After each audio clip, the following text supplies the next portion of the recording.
дробные числительные.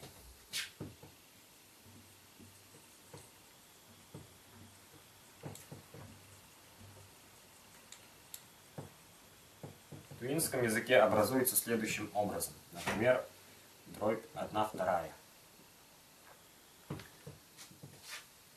Произносится 1/2. В тувинском языке первым выделяется знаменатель в родительном падеже.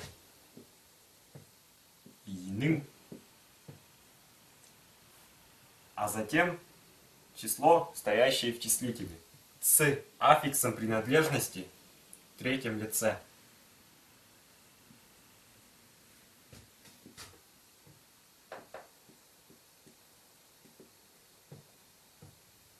Аффикс принадлежности третьего лица. А здесь родительный падеж. Хамарстраның падежи. Иным бири. Вот таким вот образом образуются дробные числительные в тувинском языке. Еще, например, 5/7.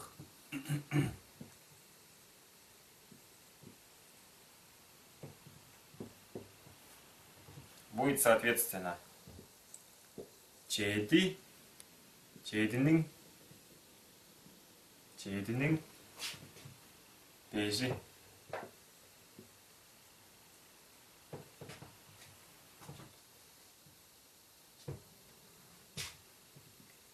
Две третьих будет üstün, изи.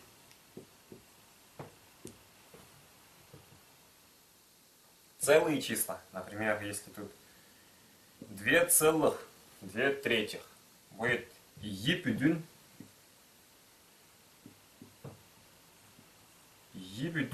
үштүн изи. Перед словосочетанием появляются слова 2, ибүдүн. У числительных, обозначающие десятичные дроби, принято в последнее время образовывать знаменатель при помощи уменьшительно-ласкательного аффикса чо. Например, 3 тысячных. В тувинском языке будет выглядеть следующим образом. Үш мунчок. Аффикс присоединяется к последнему слову. Үш мунчок.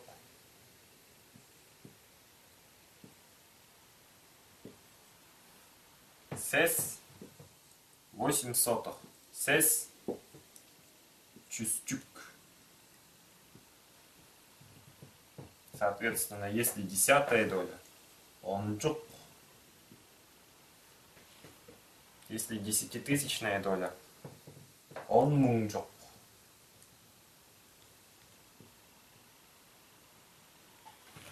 Таким вот образом. И следует отметить, что, опять же, при склонении, при изменении по падежам, при присоединении аффикса принадлежности изменяется только последнее слово. Үш мунчукка, үш мунчуктан.